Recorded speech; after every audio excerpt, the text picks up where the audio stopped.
dowladda Mareykanka ayaa sheegtay inay aad uga xumaatay muddo kordhinta aqalka hoose ee baarlamaanka Soomaaliya u sameeyay hay'adaha dowladda federaalka. war qoraal ah oo ka soo baxay xogayaha arrimaha dibadda Mareykanka Anthony Blinken ayaa lagu sheegay in dowladda Mareykanku ay dhowr jeer hore ugu celisay in dhinacyada siyaasadda Soomaaliya ay gaaraan heshiis la isku raacsan yahay oo ku saabsan arrimaha doorashooyinka. sidoo kale wuxuu sheegay in muddo kordhinta loo sameeyo dowladda federaalka ay tahay tallaabo lagu wiiqayo hanaanka federaalka iyo dib u habeynta siyaasadeed oo halboolaha u ah horumarka iyo xasiloonida Soomaaliya. qoraalka waxaa lagu cadeeyay in tallaabadan ay Mareykanka ku khasbi doonto inuu xiriirka u jaro dowladda federaalka Soomaaliya isla markaana cunaqabateyn iyo xadidaad dhanka safarka ah ku soo rogo si looga jawaabo dadaalada lagu wiiqayo nabadda iyo xasiloonida dalka. tallaabadan waxay ku khasbi doontaa Mareykanka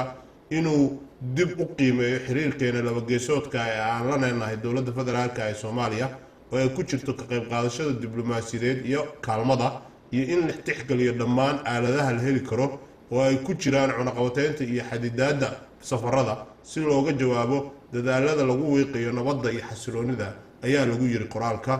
dowladda Mareykanka ayaa sidoo kale dhinacyada siyaasadda Soomaaliya ugu baaqday inay si degdeg ah miisaanka wada hadalka ugu laabtaan si heshiis looga gaaro arrimaha doorashooyinka